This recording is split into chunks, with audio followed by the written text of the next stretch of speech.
You're listening to the Bitching and Bolusing podcast with Courtney and Brittany.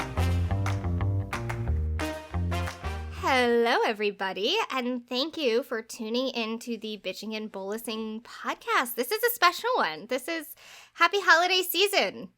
Yes, I am so excited about this episode. Today, we're going to bitch about the complexities of gift giving and the holidays when you have a disabled child. The holidays are literally just around the corner. And I'm sure many of you are grappling with a lot of feelings. And we're going to touch on a bunch of those feelings and issues that surround the holidays. Whether it's age-appropriate toys versus cognitive awareness or managing the grief of others regarding gift options, there are so many negative emotions that can be involved with really what should be a very happy, pleasant time of year. And when I think about it personally, I struggle with this a lot. This is an issue that has kind of tormented me since Lino's birth. And my biggest struggle with the holidays and gift giving around holiday season is definitely the challenge of carrying the weight of gift ideas. Oh my God.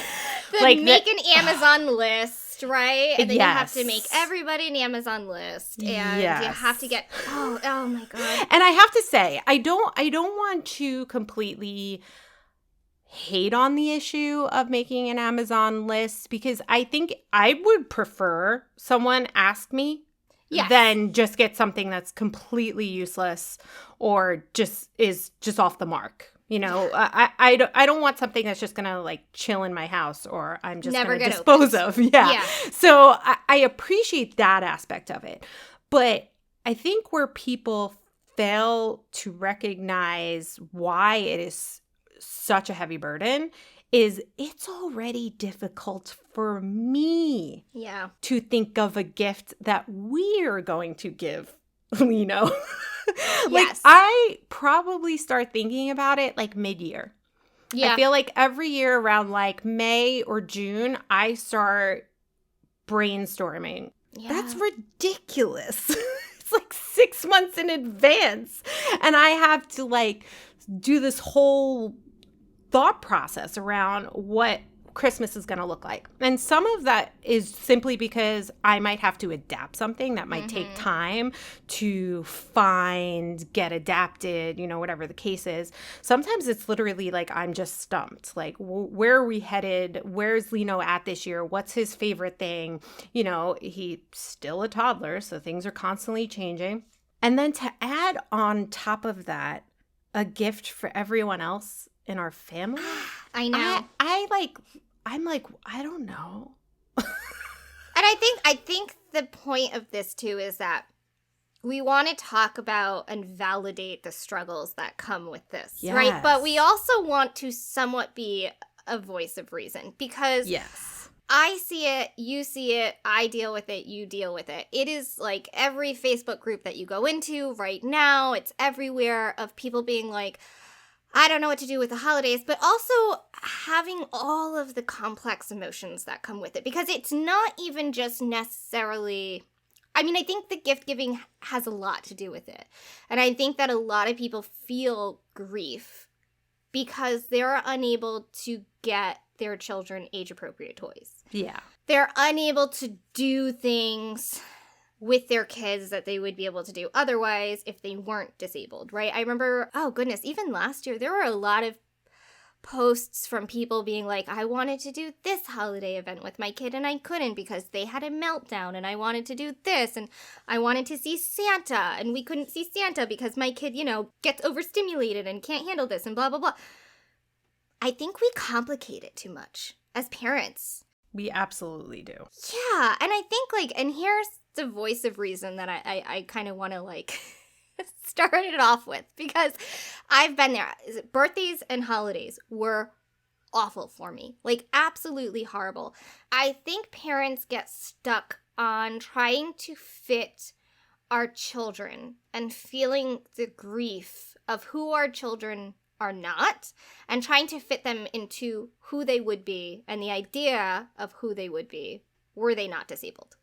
Yeah. And that looks like, you know, wanting to fit them into the idea of doing holiday events, like Christmas lights at the zoo or something like that, or things that might be overstimulating, and trying to do these things that are not going to work for your kid.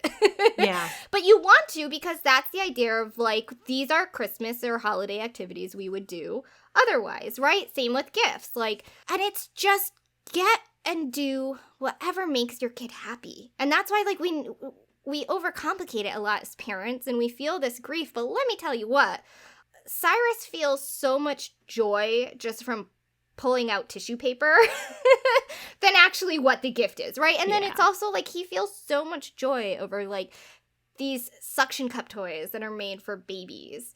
And I can't sit there and be sad about like, well, he's playing with a suction cup toy made for babies when he should be playing with like action figures or whatever. Like, it's not about that. It's about him. And so the reason why I want to be like a voice of reason right now is because I struggled with this for a long time. Like I said, like birthdays, holidays, they were awful. And I realized the reason why I really struggled with it is because to me, it looked so much different than what it looked like when I was a kid. Yeah. And it's really hard. You know, we constantly as parents, when we have disabled children, there's this kind of like constant guilt complex of like, I cannot relate to my child in that way. And, you know, that's so tough. That's so tough because there are going to be things that Cyrus experiences throughout his entire life that I have no idea how to relate to it because I've never related to it. And a lot of that went with like holidays and birthdays, and it looked so different than how it looked for me. And so I talked to my therapist about this once, and when I was really struggling, I think it was not even around a holiday. It was actually during the summer and or late spring, and I was really struggling because I can't do things the way that my mom did with me, like playing in the garden and digging up worms and doing like that was such a pinnacle part of my childhood that I can't do with Cyrus. And it made me feel like because I couldn't do those exact things in the exact way that I did it, that his quality of these experiences would be less. And so my therapist, and I want people to re-listen to this if they have to, because it completely changed my life. It changed how I mother Cyrus, and it changed my views on everything. And my therapist said to me, she goes, you know, his baseline's different.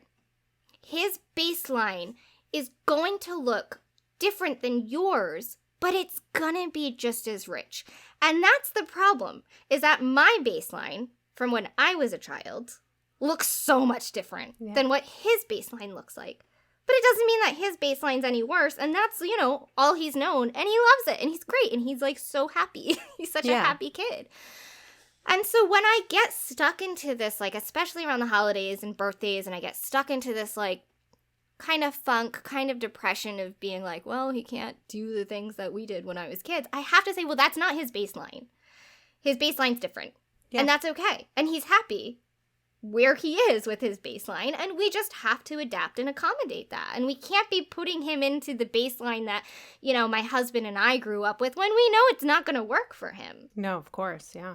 And a lot of this goes back to these similar threads in all these topics, right? It's like meet them where they're at, accept and realize the expectation that you may have had of what motherhood or with parenting a child looks like versus what it actually is. A lot of those things all bleed into this. Yes. You know, it's all kind of the same thing. I have to admit, I somehow am way better at this now, and I don't know how, but I'm really good at just very much just meeting Lino where he's at. I remember the first year we tried it. We took him to go see Santa. And my God, did he hate that guy? It was like, but he also, I should have known because he didn't like the Easter Bunny either, but I still tried Santa. But like, that was a thing that I did as a child every year. And, you know, our family members do with their kids. So it was like, I don't know. I felt like I had to do it. It's like passing on a tradition too, right? And like there's a lot of grief with not being able to do that. So I have to admit, I still went into it not really feeling like it had to be successful. Mm-hmm. I remember saying to myself, like, it is what it is. Meaning, if we go there and he's miserable, we leave. Like, I had no actual genuine expectation. I wasn't really trying to have a perfect photo of him with Santa.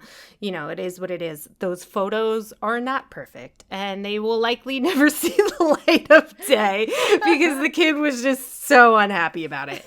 And we scrapped the idea of Santa seeing.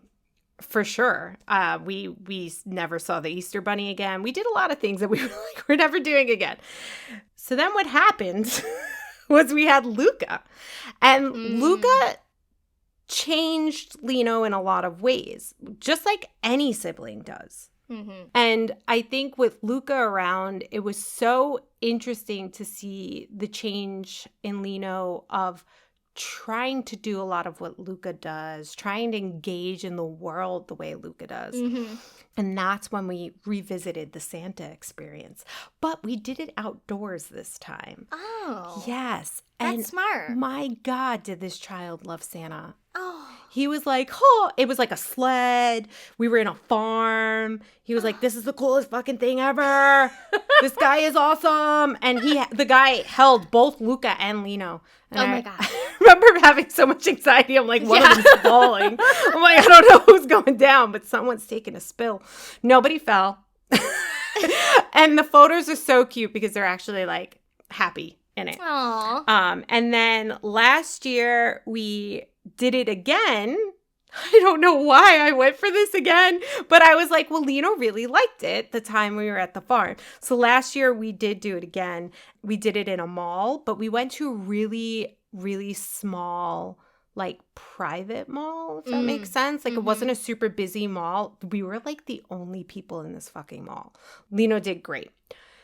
Suffice it to say, the whole point of all of this is I definitely have somehow found a way to try to give Lino experiences, but not have the expectation. But it's still really hard because Lino likes, like we did one year, actually during COVID, we did like a outdoor, like inflatable tent thing at like a Christmas village, and you like have your hot chocolate and you're like in this tent, and you know, like, so we try to do these things. We do like holiday lights, like you mentioned, and stuff like that. But in our case, Lino loves that shit. Yeah. Like he genuinely loves that shit. The reality is, like Brittany was saying, is that Lino's baseline does look different. So for Lino, what I've come to realize is that, especially when it comes to Christmas, I got to tell you, you want to know what Lino loves the most? Listening to Christmas jazz and like watching a fake fireplace on TV. Yes. Like that's Lino's Christmas. You know, seeing bright lights, that's Lino's Christmas. And that's where I have to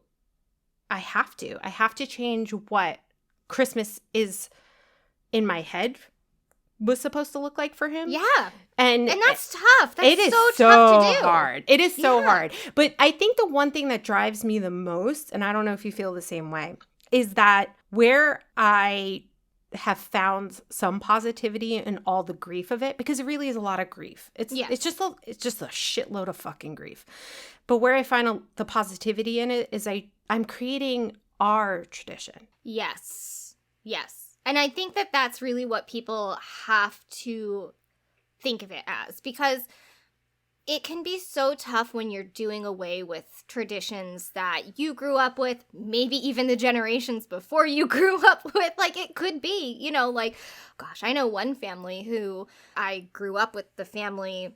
They were in high school with me too and all that. And like every single year, they would all go see Santa in their pajamas and get a picture taken. And this was like from when they were babies to when they were teens, to then they were adults, and then they took their kids, and like they did not miss this every single year. This is what they did. And there are families that do that, and that's what they grow up with.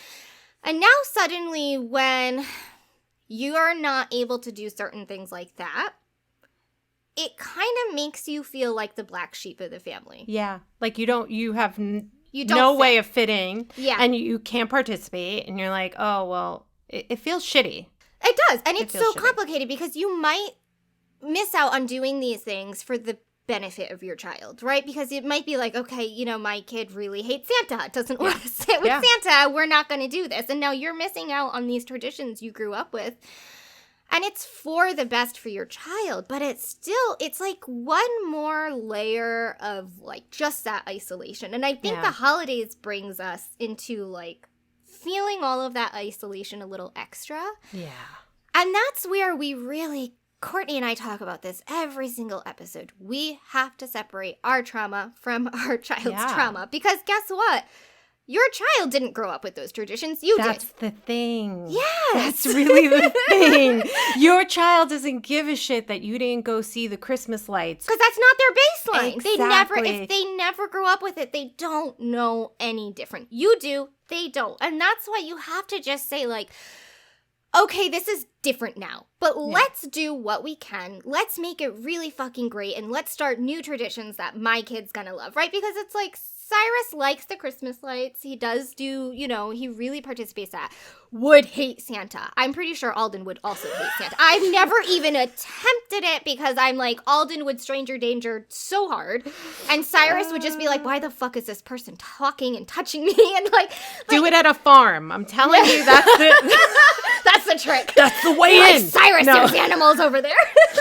I really wasn't trying to make it work, but Santa just happened to be there, but that's the way in. No. And I think that's it. If it's like happens to be there, then maybe we would try it. But I just don't think that you wouldn't seek it out. Exactly. Yeah. And like we wouldn't. There are a lot of things that I grew up with, like where we are. There's like Edaville Railroad, right? That's not too far from us. And like my parents are constantly like, let's do Edaville. And I'm like, I don't think that shit's accessible. I'm like, we grew up with it. Like we took my nephew there. My nephew's now, my God, he's going to be 18. But we took him there throughout his life. But it's just one of those things where, like Courtney said, I'm going to go into it with no expectations. Because first off, I don't know how it's going to be. It's going to be cold as fuck. Nobody likes that. Nobody likes that shit. It's going to be late because they do like lights. And it's, I don't know, an hour away from us. So like everyone's going to be miserable from bedtime. And it's also like, I just don't think it's accessible. I don't think we're really going to be able to get Cyrus on and off the train. I mean, we've done a train experience before. Courtney, I think you know our train experience. And I swore I would never fucking do a train experience again because it was an absolute nightmare. It was one of the most like traumatic experiences for our entire family. But I digress. Needless to say, it's just one of those things where if we do it, we're going to go in with no expectations. But it's just that one more thing to like kind of feel gross. You know, because everyone else wants to pressure you into doing it and being like, but we did this our whole lives and this and that. And you're like, it's probably not going to work well. No, and it's such a fine line because it's like you want to, it's not even that you want to. I think the best advice I could ever give is that you should try things. Don't assume your child will immediately love or hate it unless it's straight something that you know your child dislikes.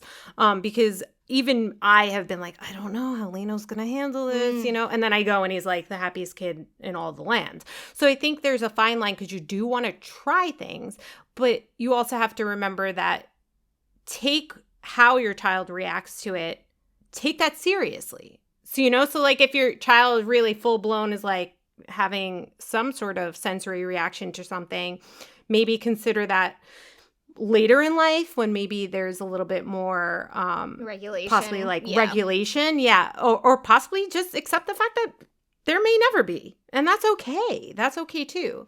And you want to try things, you want to go in without that expectation, you know, really honestly, don't go in there with like an image in your head of what it's going to look like. Honestly, don't, because you're setting yourself up for failure more than anything. You really are. And I think it's tough to say, like, and this is me calling the kettle black, but it's really tough. Don't be disappointed. You can't be disappointed. And that's so hard. It's so hard.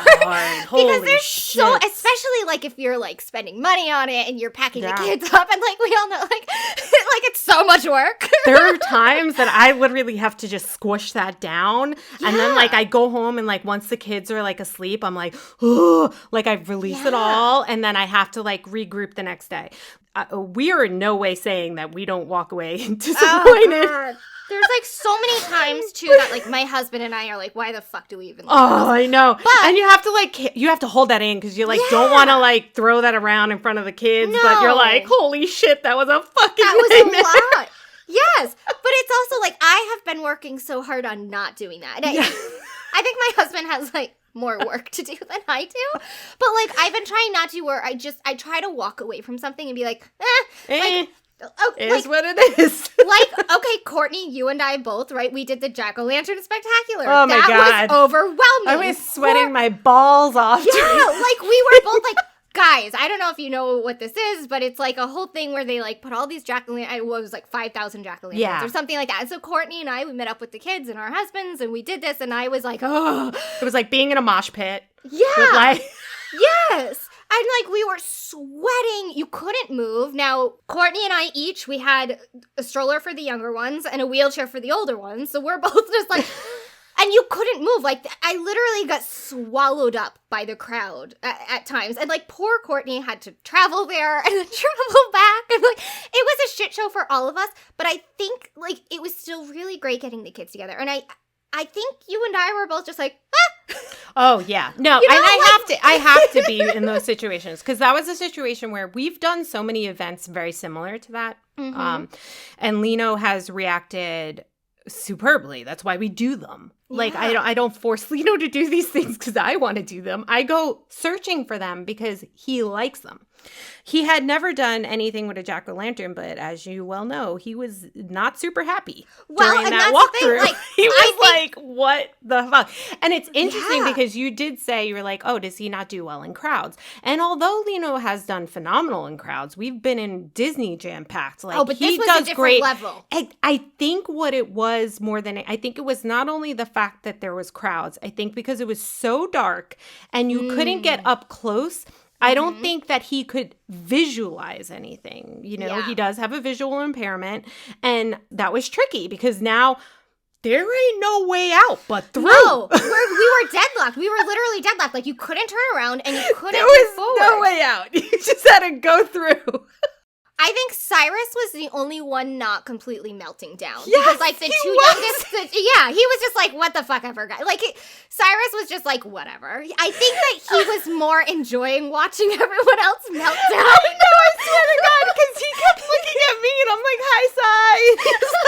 He's like, dude, I'm sweating. I'm sweating. Yeah. And like Cyrus knew we were all just kind of panicking, and he was like, I'm enjoying watching this shit show. So he was the only one not panicking, like, or freaking or anything. Like, he was just chill as could be. Now, the two littles melting down. Like, Alden was literally sitting there, oh my God, like grabbing people because he's in the stroller and he's at like, you know, butt height to everybody, and he's just reaching out, grabbing everyone's ass, and I'm like, sorry, don't mind him. It was such chaos. But you know, that's a situation which is very similar. I mean, it's holiday-esque, although we're talking more about like Christmas and stuff like that. It's a holiday Halloween, and you have expectations, and we walked out of there, like you said, and we were like, all right, everybody's cool, everybody's alive, everybody calm down. I think it was one of those things where we walked out, and now also, mind you, Kyle and I were parked so fucking far away.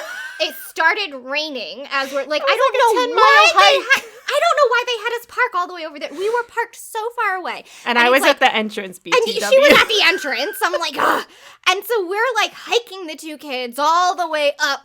And it was one of those things where like we're walking back to the car, and I said to Kyle, I said, never fucking again. But it had nothing to do with the kids. That's the thing. It had nothing to do with the kids. It was the crowd. Yes, I would do that event again if when it it's weren't dead. Yes, exactly. We're going at noon. You're not going to be able to see them lit up. But you'll, like, it was so solely the crowd that I was, because I'm like extremely claustrophobic too, which is like and that very was very claustrophobic. Yes. And then it had just rained, so there was like a lot of puddles. It was muddy. It was just chaos.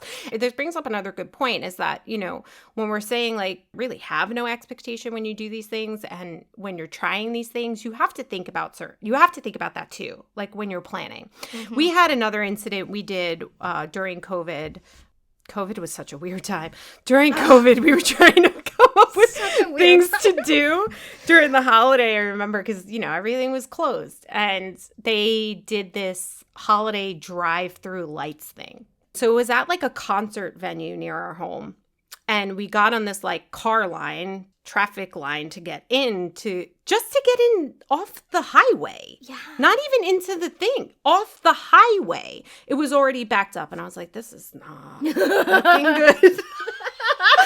And I remember being like, well, let's just try. Now, the problem is once you get off the exit, it's a similar sort of situation like when you're in the fucking, in the jack-o'-lantern thing. There ain't no way out. You're stuck. Except fucking through. Yeah. Right? So now we're stuck. And it was like an hour and a half and we never even got in. Stop it. I shit you not. I was like, Stefano, I don't give a shit if you have to run over a goddamn like curb. I don't know what you need to do. You're going to wreck the car, get out of this line. Getting us the fuck out of here.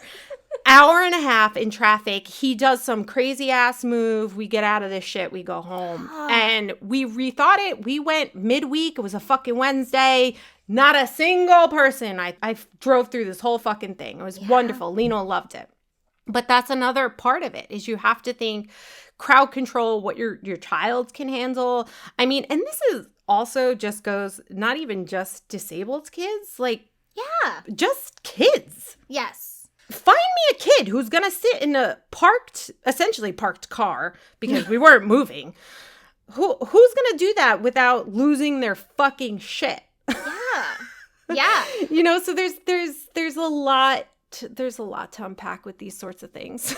I think it's also like I touched on it before, but like the pressure of like extended family and what they put up, right? And I think about the actual holidays, right? Like Thanksgiving Day, Christmas Day. Here's our situation with things like that. For Thanksgiving, Christmas Eve, and Christmas, we never hosted. We always went elsewhere. Once we had Cyrus, I was like, fuck that, you come to us. and it was a situation where I was like, you come, you don't, I don't care. And there was like, you know, there was a little bit of, you know, give and take, like some frustration. And then it was, you know, we did that, I think the first year we did Thanksgiving, and then we did Christmas, I think, at my parents'. Like, Cyrus was so little. It was, you know, it was like easy to just pack him up and leave. Yeah. The following Christmas, I was like, I'm not doing this. I'm either everyone can come to us or you can do your own thing. I don't care either way. Thankfully, my family, Kyle's family, they're all like super flexible. And, you know, they were kind of like, oh, well, this isn't what we've always done. But I'm like, it gets so complicated because when you have a child with disabilities or medical complexities, especially like Lino and Cyrus, you can't just pack them up, right? You have equipment. You have feeds that you have to bring. Just you a place probably to have sit. Medications. Yeah, you have to bring, like, seating for your child to just sit at the fucking table. Yep. And I was like, it got to a point where I was like, I'm not fucking doing this. Like, all of his equipment's at home. All of his medical necessities are at home. Like I said, my family was really chill with that. Kyle's family was really chill with that. I know a lot of people who cannot break that type of tradition because it's like unheard of from the family. And so I sit there and I think about these families with kids who are disabled or medically complex and this and that, who are still having to pack everybody up and to go elsewhere. Right. And they're going elsewhere to appease everyone else, but it's not beneficial for your child. And I think about that constantly. It's like your child's no longer in their safe space, which is their house. Right? Now you're bringing your child into, even if it's a house they know, it's not their house. No. So, like, the behavior, the interactions, it's going to look a little different, right? And that's where, like, I always try to empower parents to be like, do what's best for your family. Yeah. And if you're in a situation where you're not able to break away from that type of tradition, where you know, maybe in the back of your head, you're like, this would be a hell of a lot easier if we hosted. Or it would be a hell of a lot easier if it was just us, our nuclear family. But you're still trying to please everyone else. Stop. Don't. Don't let them come to you and let that's them not come to easy, your child. but it is not. such good advice. Yeah. Like, you really do have to, at some point, do exactly what you're saying. You have to just do what's right for your family. And it's so hard. I even struggle with this a little bit, you know, because we don't host. Our home is just too small to host. And we usually do every holiday is like at a specific family member's home. So it's like always kind of pre-planned. It's never much thought as to where you're going. You know where you're going. But, you know, again, I'm bringing up COVID. I'm sorry. But that was really hard during COVID because we normally, Christmas Eve in particular, we spend with my aunt and my uncle. And I just didn't feel comfortable. You know, obviously deep-rooted fear about, you know, getting COVID. Yes. And I have to admit, he went 2 years of COVID without COVID, so we did a pretty good fucking job. I don't want to talk about it because I don't want to talk about it. But it was really hard. We didn't do Christmas Eve twice. So 2 years in a row, we didn't do it with the people we normally do it with. And it hurt. It hurt me a lot. Like, I can't hide that. But it's also, we had like the cutest little Christmas Eves. And that's the thing, isn't it so nice? They were like these cute little Christmas Eves. It was just like, I remember that Christmas Eve was just like the sweetest thing. It was just me, Lino, and Stefano. And we had like hot cocoa. Not that Lino had hot cocoa. We sat with hot cocoa with Lino. Yeah. Like, we took pictures in front of our tree. Like, it was just like such a sweet thing. So chill. But it was hard. Yeah. I don't want to say masking the feelings I have, but working through the grief I had of not doing like the family tradition. But that's where I go back to, like, it was hard for you. It was hard for me. Lino was like, this fucking is great. loved it. Yeah. He's like, I got my mom, my dad. Like, That's it. And that's where you have to, a lot of it is like, what part of what happened, right? Because let's say there's like all these different parts of like an event. And what part of that event are you going to focus on? Mm-hmm. Is it going to be the part that causes grief and pain and uneasiness and discomfort? Is that going to be the part? Because I guarantee there's another part that's of equal equivalence that is the opposite of that, right? And I'm not saying don't acknowledge, right? I will never say that. I think it is totally valid to feel that way. I think those feelings are 1,000% normal. Yeah. I don't think it is abnormal to feel grief over that, or to, you know, to feel shitty that you can't be a part of like this family tradition. It's like being in a clique, you know, you're like, shit, I'm like on the outside, you know, like you're going to feel something about that. That is fucking normal. What I am saying is let it come and let it go. Yeah.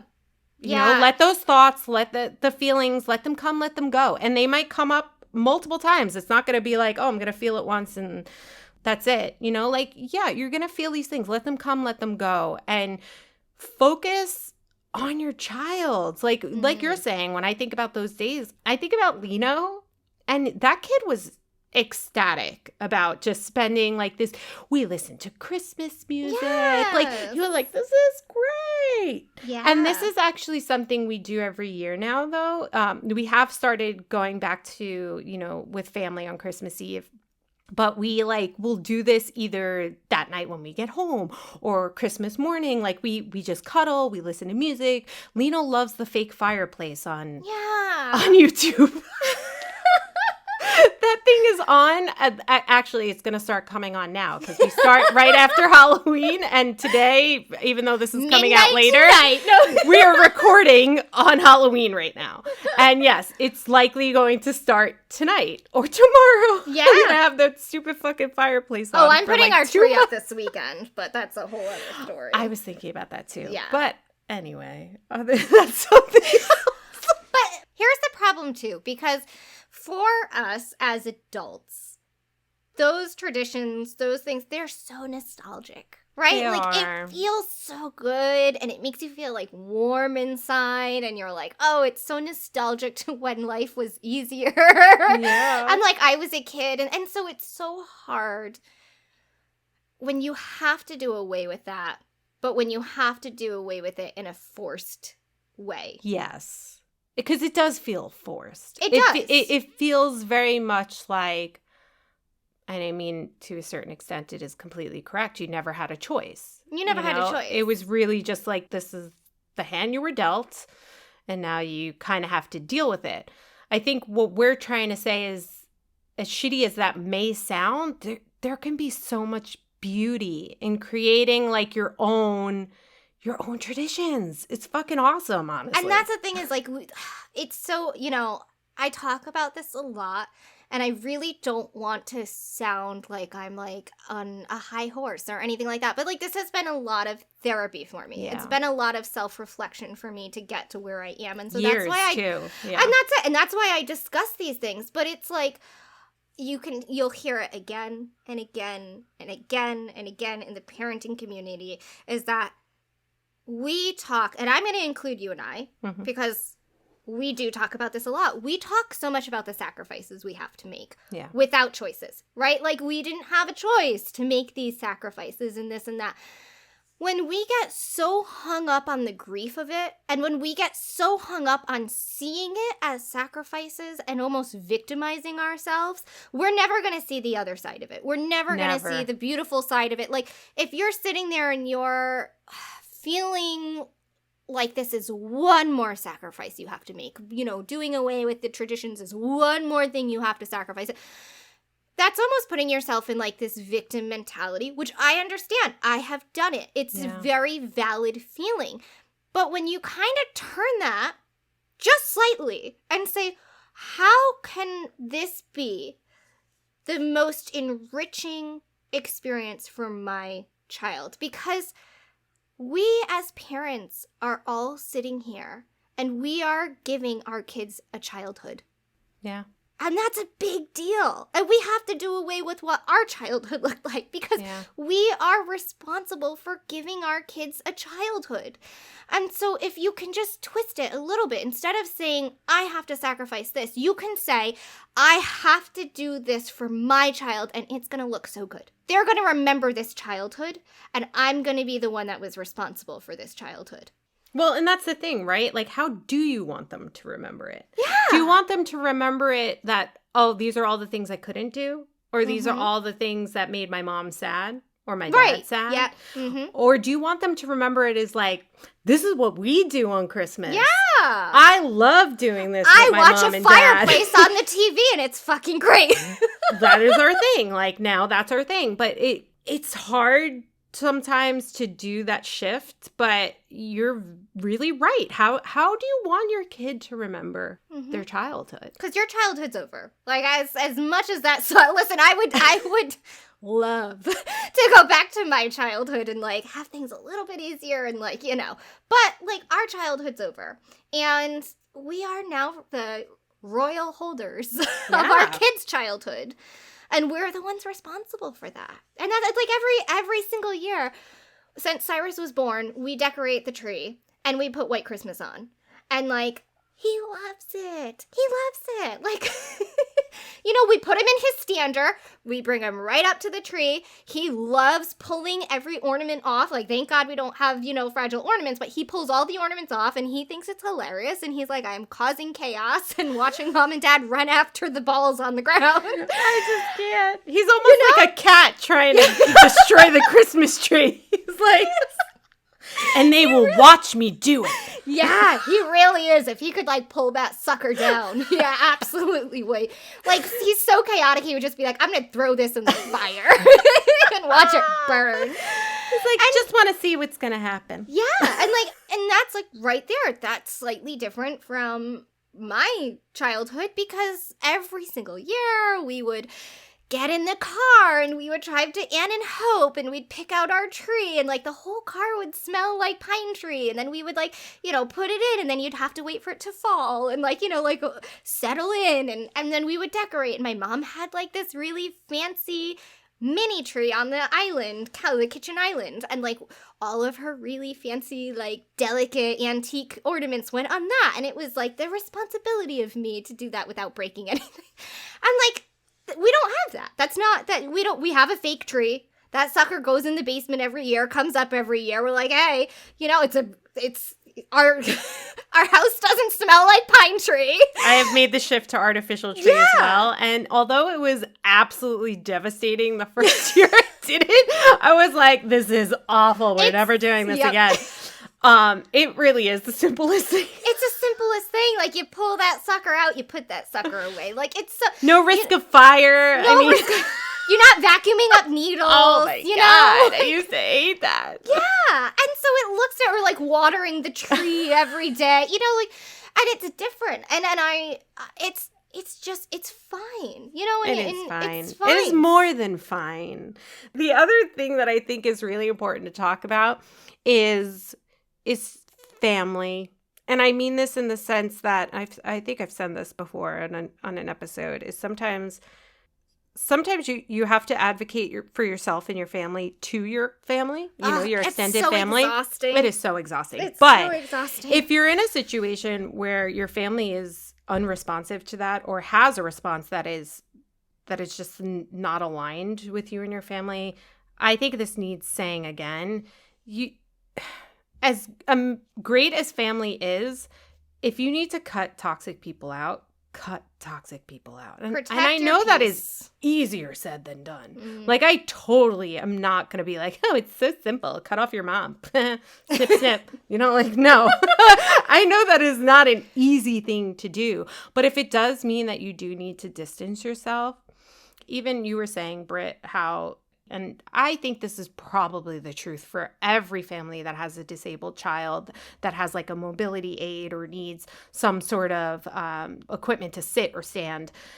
Being at home is the easiest for hosting because your child can be in any position, in any location. Your home is just set up with all the equipment that allows your child to engage best with the world.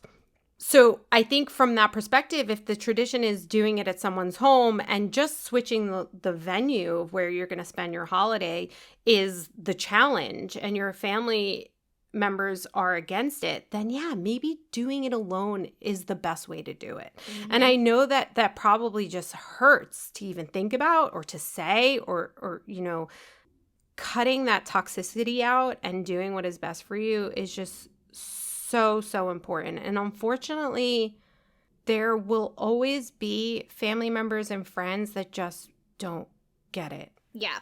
And there's just you can't fix people. You know, and you've said this too, you can't carry everyone else's grief either. No.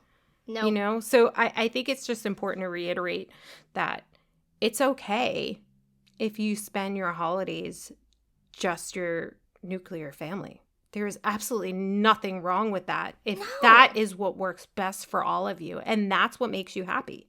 Yeah, if leaving the house is causing you stress and anxiety and frustration and all of this, you know, protect your peace. And you're going to deal with the grief of, you know, not having those traditions and having things change because, you know, nobody really loves change. Yeah. But, you know, if it protects your peace and if you do it, you know, that 1 year, and then you're like, I hated this, we're going to deal with the stress, then go ahead and deal with it. But, like, don't feel so obligated to everyone else, to everything else, to what your traditions look like growing up. Like, just don't feel so obligated to those things because that's not what the holidays are about. And, like, your kid's going to see that, and they're going to see the stress, and they're going to see anxiety, and children have a natural tendency of thinking it's their fault, and that's not it. Like, we don't want our kids around the holidays to be like, oh, I caused my parents stress. you know? And it's the complete opposite of what all these holidays mean. Yeah, exactly. When you think of the core of what these holidays are, is to give thanks, to spread joy, to, you know, to feel warm together. and fucking fuzzy on the inside. Right? And I am not warm and fuzzy when I'm sweating balls because I'm carrying my son's gate trainer up a flight of stairs to get into somebody's house. And I think that this is a good segue back to kind of where we started about, like, the gift lists and this and that. And, like, people put so much pressure on these things. And it's like, oh, it's one more extra mental load. One more weight. It's so fucking heavy. I don't want it. And that's it. And, like, I really, Courtney, you know how much I hate thinking for people. I know. Like, it is like... It's like actual torture. No, it really is. It really, like, I'm like, why the fuck am I thinking for you? Just use your brain. Just like thought process, just a little bit of thought process, right? And I understand, right, that family can get so caught up in friends and all that into being like, well, this says that it's 5+. So, you know, and it's like, what? Or they're like, this one says it's for an 18-month-old baby. Are we sure about that? And I'm like, yes, we're fucking sure. So, you know, it's like, I kind of love what I'm seeing to some extent because I see a lot of parents going to the groups and saying, like, what works for your kids? Like, I'm really struggling in this and that. And when we're kind of putting it all on each other a little bit, we're taking it off because I have gotten some amazing gift ideas from the moms that are in our group. Like, I love it. They're so... Oh, my goodness. There are so many great ideas. Or, like, just going into the groups and not even being active, but seeing what people recommend. I'm like, oh, shit, I didn't even know that existed. Right? So, like, use that as a great resource. But, you know, if it makes your kid happy, then just don't look at the number. Right? Like, don't look at this is for 6-month-olds. Like, it makes your kid happy. You know, or get them a gift that, you know, maybe they're not going to interact with the way that, you know, they would if they weren't disabled. But if they just kind of like having it on their wheelchair tray and knocking it over and having you put it back on and knocking it over and having you put it back on, like, that's a game in of itself. Exactly. And that's okay. There's even some things I get for Lino that are not only not age appropriate, it's actually the other way, meaning, like, they're really meant for even kids older than him. Yeah. But, like, they're his favorite characters from a movie. So, like, you know, sometimes you have to even just think like that. Just because, like, he has all the figurines for, like, all his favorite Pixar movies. Mm-hmm. And, yeah, he's not sitting there and setting up elaborate scenarios with all his figurines. And they're not, like, playing out the scenes of the movies. Like, you know, like, it doesn't look like that at all. But when I tell you that he will sit there and knock every single one of them off his damn tray on his activity chair and then simultaneously also talk about them on his eye gaze, like, that is, for him, so exciting. Sometimes you just have to think about what your child likes and not any of the other additional shit about it. I think it's also really cool to, like, to some extent, give family a little bit of freedom to get certain, like, not anything obnoxious, but it's like you can kind of in not having so much control and, like, having family get things that maybe you wouldn't. Yeah. It almost gives your child the opportunity to develop preferences and, like, maybe you'll start, like Cyrus got, like, ridiculous dinosaur gifts that he, like, would never be able to, you know, physically play with in the proper way. But we were like, oh, this kid loves dinosaurs, right? And then, like, we really started noticing he was all about that Triceratops. Yeah. Isn't that funny, though? Like, Lino apparently, like, loves helicopters. I didn't fucking know. I'm like, when did the obsession with helicopters come into life? If you go and get him a goddamn helicopter at a store, yes, he may not play with it the way you would expect a child of his age to play with it, but he would be so fucking excited. And it opens up the line of communication for that, right? Because it's like with Cyrus, like, he wasn't going to play with those dinosaur toys in like the way that other kids without disability would be able to, but we were able to talk about it. And then it was like we started naming different dinosaurs, and then it turned into like, oh well, we have like, you know, the Alexa thing here, and now we're asking Alexa about different dinosaurs, and then it was like, Alexa, show us pictures of these dinosaurs, and it opened up this like world of communication that we didn't really have otherwise, because we didn't know he fucking liked dinosaurs. Yeah. You know, or like trucks or anything like that. Like the kid loves the color pink, and you know, like these things, if you just kind of give family a little bit of freedom, and if you see the gift, don't instantly feel disappointed that they're not going to play with it. Don't feel that disappointment. Say like, how can we engage with this? How can we talk about it? How, you know, hand over hand playing, things like that. Like, you know, it's kind of this catch-22, because it sucks that your kid's not going to be able to engage with it the way that maybe they would be able to if they weren't disabled. But it's also a really great opportunity for you to have some one-on-one time and for you to engage with your child. And if that means that you're the one that's activating the toy and playing with it and like acting like a damn fool and your kid thinks that's hilarious, then that's fine. If that means your kid's, you know, not going to be able to put the lights on the fire truck, but you can say, this is a fire truck. Let's look up information about fire trucks. And I think that that's kind of where that whole presumed cognition comes into play. You know, don't just automatically feel disappointed that your kid's not going to engage in a toy, because they'll engage. It just won't be the way that you would envision it if they weren't disabled. Yes, and this goes back to the whole idea of like, how do you want your child to perceive it? Because that does fall on you. How you react to that is also how they're going to perceive everything. And this is going to carry over in life, right? Because the world is not built for them. Nope. Right? It is not built to be accessible. It's not built for them to be able to engage with, right? So do you want your child growing up thinking, well, there's just nothing for me? Or do you want your child to think, well, I can get something out of this. Yeah, I can make this work. Don't worry. I got this. Give me this thing, you know? Like you said, even if that means that you're the one engaging with it, how your child perceives that is going to carry with them their whole life. And you're molding your child, right? Everything you do, everything you say, every way you act, that is affecting your child. Yeah. And it's really challenging because in this situation, I want to say as mothers, because as mothers, we just carry, so much. Like so much guilt, so much grief, so much shit. We're just carrying I don't know what you're That's talking so hard. about. We're just heavy. And we're just carrying it. And it's like, you're just fucking trying to navigate how to even get through the day most days. And then you have to take this extra step of like, how is my child perceiving my reaction? Or how is my child perceiving how I'm taking this? It's hard. I have no way saying this shit is fucking easy.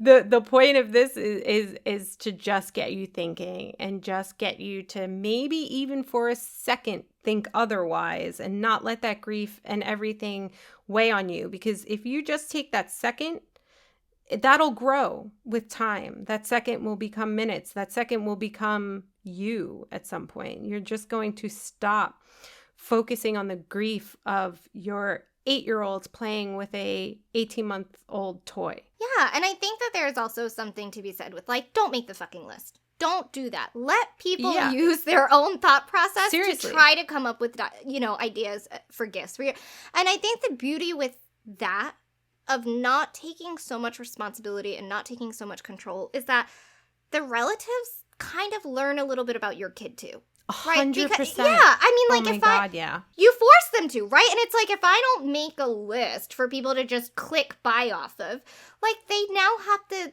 think, like, okay, what would work?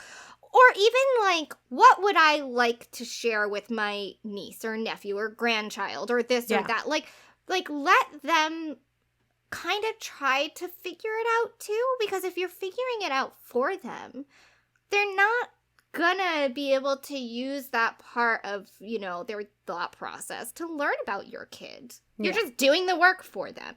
Yeah. And so, and it's tough because it doesn't work as well for, like, say somebody's shipping you a gift and then they're not going to see your kid open it and this and that. But, like, for families that come to you, or if you go to them and everyone's in person and your kid opens the gift and this and that, and, like, maybe it'll take that experience for that relative to be like, maybe I'll adjust this next year, you know? and, like, let them see. Like, we can't carry all the weight. We can't do all the work because we're already so burnt out. Yeah. And if saying, like, you know what, figure it out.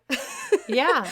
No, we try so hard to create such a magical, wonderful experience. I think that's at least where my head was at when I don't make the list anymore. Mm-hmm. I remember in the beginning, though, I would make that damn list and I would spend hours scouring ideas, toys, websites, and I'd make this list, and in the back of my head it was like, well, this is the best way to make sure that Lino has the most amazing Christmas. Yeah. But it goes back to the idea of what Christmas was I trying to make him have? It was my Christmas. Yes.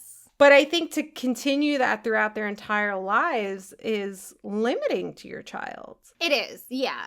I think so. And I think that, for me, it kind of goes back to, like, if I'm burning energy unnecessarily with trying to have control over things like that, my cup is just getting more and more and more empty. And what's the point? It's like, and that's it. And I remember saying, I don't know if you remember this, but a few years ago, there was, like, this meme or whatever that went around social media, and it was like, as an adult, I realized it wasn't actually Christmas that was magical. It was a mom that made it magical. And I hate to say, like, just moms make it magical and this and that, but for me, that was very, very accurate. Yeah. It was my mom. My mom made Christmas so fucking, like, special and magical, and I don't realize that until now I'm an adult and I'm trying to do it for my kids. But if you're depleting yourself by, like, making lists and having to do this and having to think of what to pack to go to Christmas Day somewhere else or Thanksgiving Day somewhere else or this and that, you're just gonna, like, be so worn down, you know? And it's like, make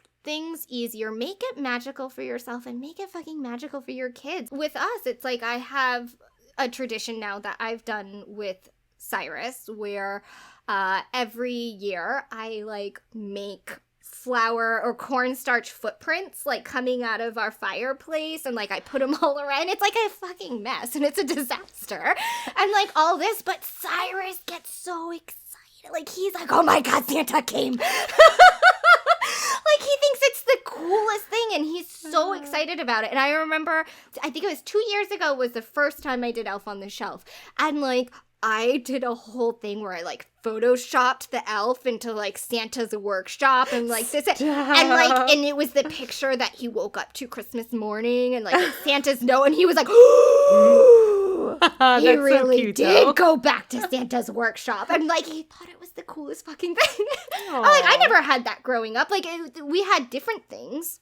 So I think it's like, just make your own traditions and make it look different than what you grew up with, and don't burn yourself out to try to fit your kid into to please someone else. Yeah, don't do that. Like, we're already empty. We're already on E. And this time of year is so hard no matter what. There's just so much going on, and you're planning and you're doing all these things, and then don't do it to yourself. No. Your kid's baseline looks different than yours, and that doesn't mean the quality of the baseline is any less. It just means their baseline looks different, and make it rich and beautiful and amazing, and, like, they're just going to be really happy to have you. Yeah. I mean, focus on the joy. Yeah. And I know there's all different levels of disability, right? There are so many different ways to engage in this world, and it's also hard sometimes to not compare your child, but try not to. Just live in that moment. Mm-hmm. Create the atmosphere around the holiday. It will do all of you some really, really good. And I really hope everyone listening out there has it doesn't have to be a magical holiday, but I truly hope that you have a pleasant holiday, right? Yeah. We're all going to feel a shit ton of stress. We're all going to feel a shit ton of grief. Oh my God, the grief around this time of year. But try to filter it. Yes, let's try not to make that the focus. Mm-hmm.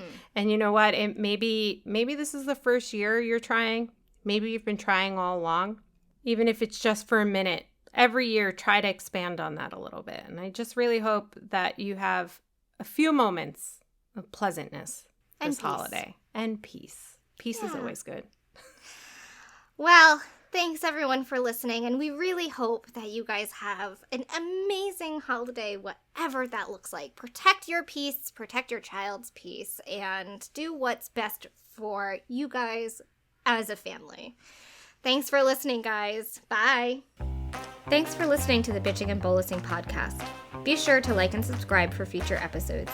Previous episodes can be heard on Podbean, Spotify, Apple Podcasts, and iHeartRadio. If you like what we said, please be sure to give us a share. You can follow us on Instagram at Bitching and Bolusing. And you can visit us at www.bitchingandbolusing.com.